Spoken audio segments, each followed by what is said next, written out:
On this edition of Let's Talk Cincy. Celebrating the accomplishments of extraordinary men in Greater Cincinnati for more than a decade, the 2025 Men of Honor, a salute to African American men, marks an anniversary milestone. Men of Honor has recognized 75 distinguished men over the last 15 years. We'll introduce you to this year's deserving recipients. From WLWT, this is the Emmy Award-winning show, Let's Talk Cincy, presented by Western and Southern Financial Group. Put our financial strength behind you. Hello, everyone. I'm Curtis Fuller, and welcome to a special edition of Let's Talk Cincy. I am joined today, as you can see, by some distinguished gentlemen. They are the 2025 Men of Honor. We'll talk about a wide range of topics in a moment, but first, let's learn more about the honorees. Men of Honor recipient Clifford A. Bailey is the co-founder, president, and CEO of TechSoft Systems Incorporated. The managed IT services and consulting firm was established in 1983. Clifford earned a Bachelor of Science degree in chemical engineering from Tuskegee University. Our next Men of Honor recipient is Rance G. Duke. Rance worked for more than 37 years at Western and Southern before retiring in 2015. He graduated from Fisk University and earned a law degree from the University of Connecticut School of Law. Rance is currently a Tri-Health Board of Trustees member. Meet our next Men of Honor honoree, Evans Wonkwoll. Evans is the president and CEO of Megan Construction Company, a Cincinnati firm he started with his wife in 1993. Evans is originally from Nigeria and is the seventh of 13 children. He earned a Bachelor of Science degree in Building Construction Engineering from Texas A&M University.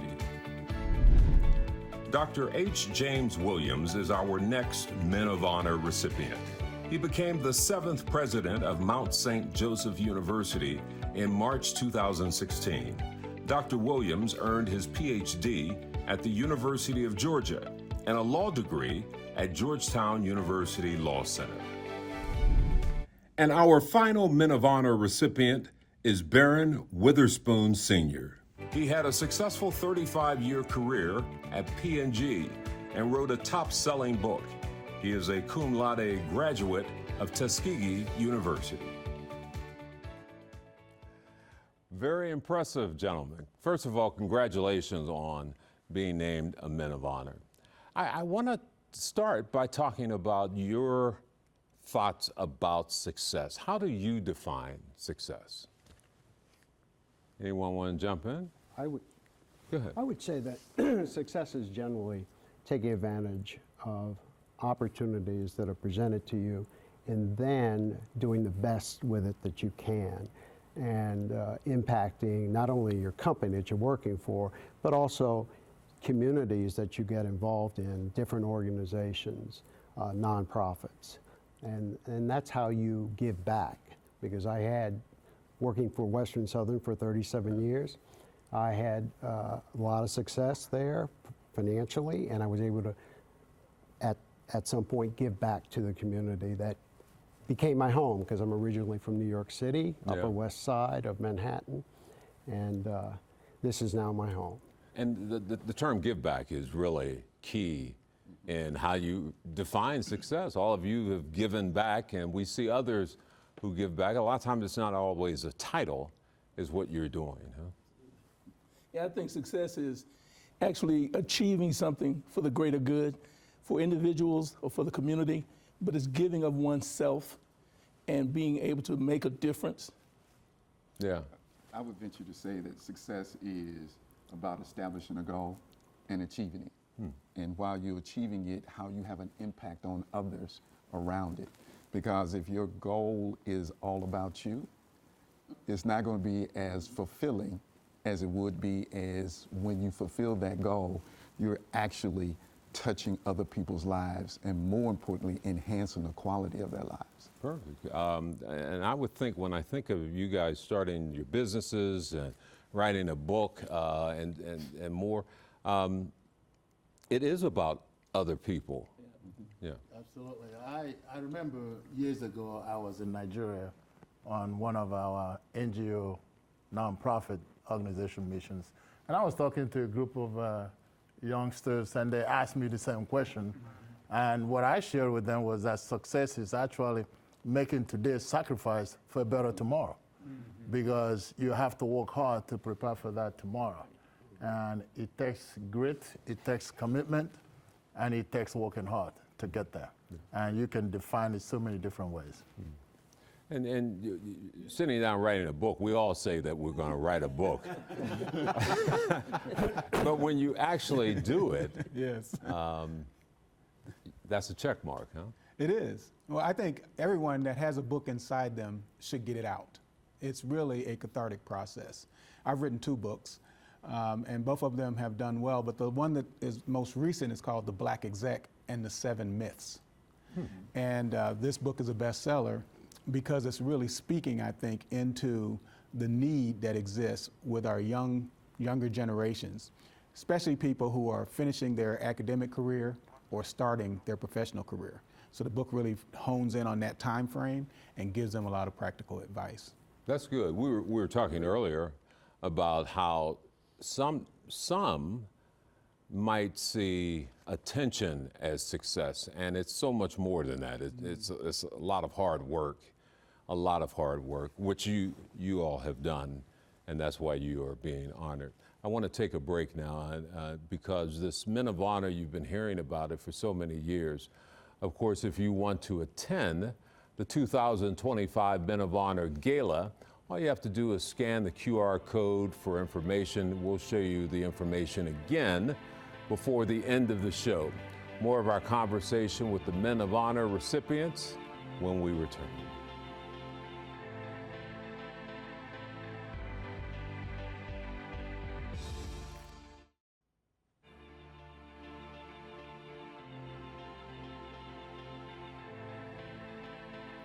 Welcome back, everyone. I'm Curtis Fuller. One of the issues that I wanted to discuss with our Men of Honor is the whole education system that we're seeing. Now, of course, we're hearing about DEI and things of that nature, but what training are we seeing for our young people? And of course, I have to start with Dr. Williams. That's your line over there at Mount St. Joseph. What do you see in 2025 in the education system?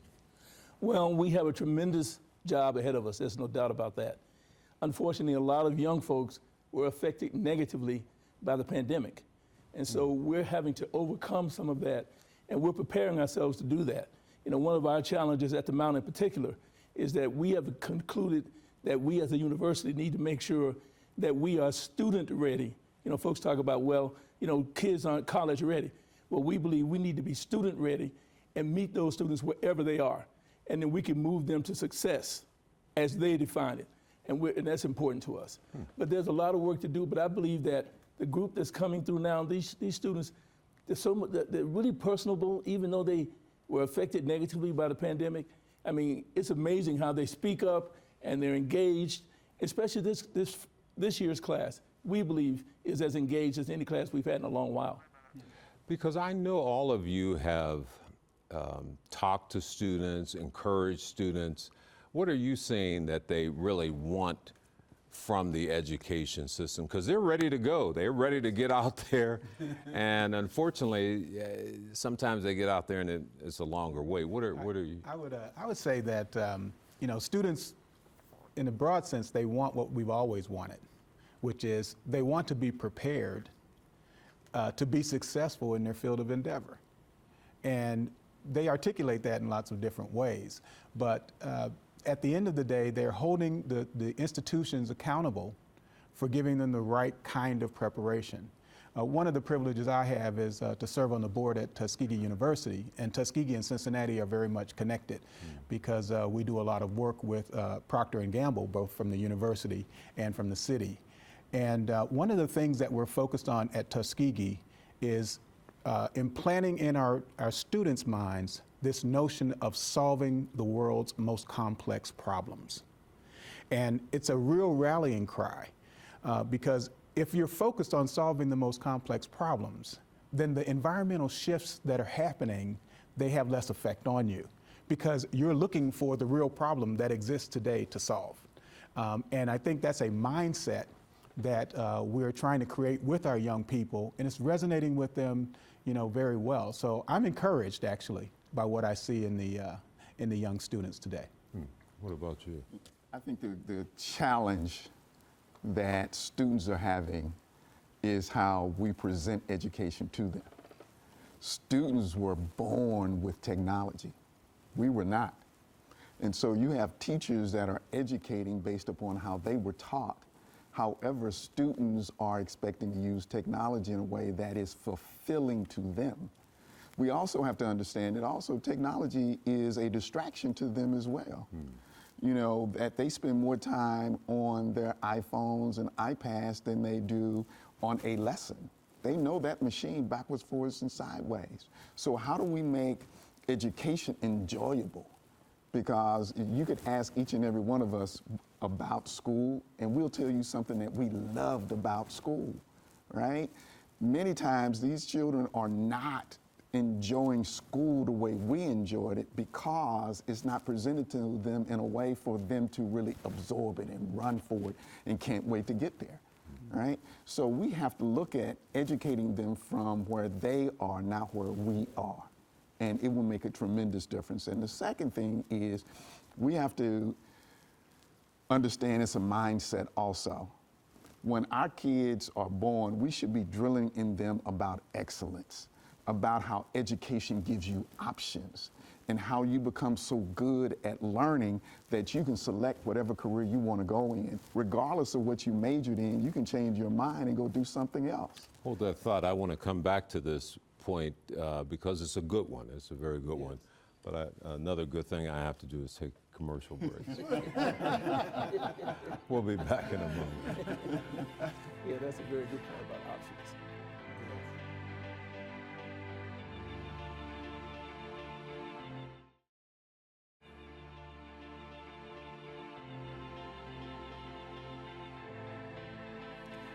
Fascinating conversation with the 2025 honorees for the Men of Honor. There have been 75 people, including them, selected to the Men of Honor for the past 15 years. It's a great program, and part of it is having discussions like this. I wish that young people, we had a crowd of young people sitting right here to listen to some of the advice that you're giving. We're talking about education and really in a broad sense, just not just the textbook education. And you were saying we have to meet them in essence where they are. Would you agree with that? I would agree with that. I think you need to provide opportunities for kids. In my own case, I had different opportunities. I didn't know exactly what my career path would be when I started out. I ended up with, as I mentioned earlier, I think, I ended up with a college degree and 2 graduate degrees, and then I suddenly decided where I wanted to be. I got that position with Western Southern. I knew it was a career opportunity for me because I had a finance degree from Wharton. If I had chosen something else, maybe I wouldn't have taken that route. But I know that because I did have the opportunity, I could give it a shot, and if it didn't work out, I also knew I had other opportunities. But I think now it's expensive for kids to go to those different, that many schools and then find out this doesn't work, I got to do something else. And unfortunately, we can't change that because cost of education is so high. If you make the wrong decision, then you're in trouble because you can't, it's hard to recover from it. Yeah. Were you able to dream big in Nigeria? Well, my family is really instilled education in all of us. My parents didn't have third grade education, but they understood the importance of education. There are 13 of us in the family, and everyone has a college degree, which is incredible compared to an African country. So it didn't stop there. I've encouraged my kids in what I call trifecta.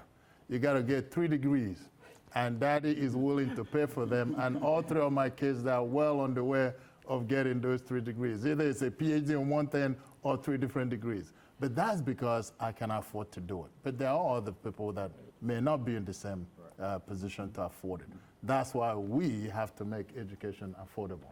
I serve on the foundation board of Cincinnati State, and I think it's a very good institution that is actually affordable. And those of us that have the means has to invest in education as a great equalizer. A lot of the issues that we're having, just think about us. If it wasn't for education, we probably would not be sitting here. I know Dr. Williams is now applauding you for encouraging people to invest more money. Because, and that's a reality. If you counted all the alums of Mount St. Joseph or any college, you think if they just invested $10 a year, we would be okay, huh? Absolutely we would. And we obviously need the resources. But going back to what you said earlier, or somebody said about if you make the wrong choice, well, it's interesting because as a liberal arts educational institution, we make sure we're educating so they have a particular focus and they can do a particular thing, if you will, well. But the liberal arts underpinning, that background provides opportunities for folks to decide what they want to do later. I mean, as I think about my pathway, I didn't think I was going to be a president. I wanted to be a CPA. And once I became a CPA, then I started thinking about other things and other options. So, I mean, I always tell our students, you know, you need to focus and do whatever you're doing as well as you can, but you have to keep your eyes, ears, and hearts open. So when the Lord shows you the next thing, you are ready to move to that next thing. But you have to be educated to move to that next thing as well. And we pride ourselves on the liberal arts education. Let me take a break after that sermon. No, that's good. We'll be back in a moment.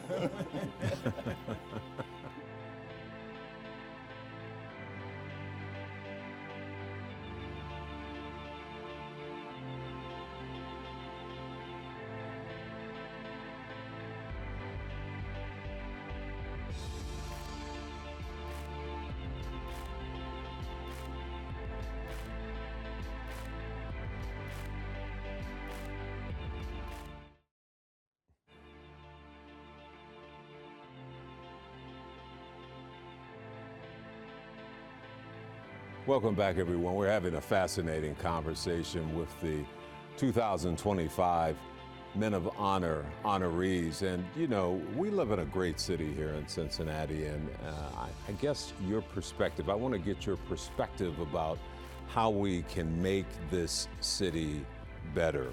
It's a diverse city. It has its challenges, but how can we make this better? Well, I think we are on to part of it, which is starting with the younger generations. Cities thrive when young people want to be there. And nations thrive when young people want to be there. And we've seen examples where you have flight. People leave the city. And you ask yourself, why did they leave the city? They'll leave the city because either they don't see the opportunity or they don't feel as though they fit.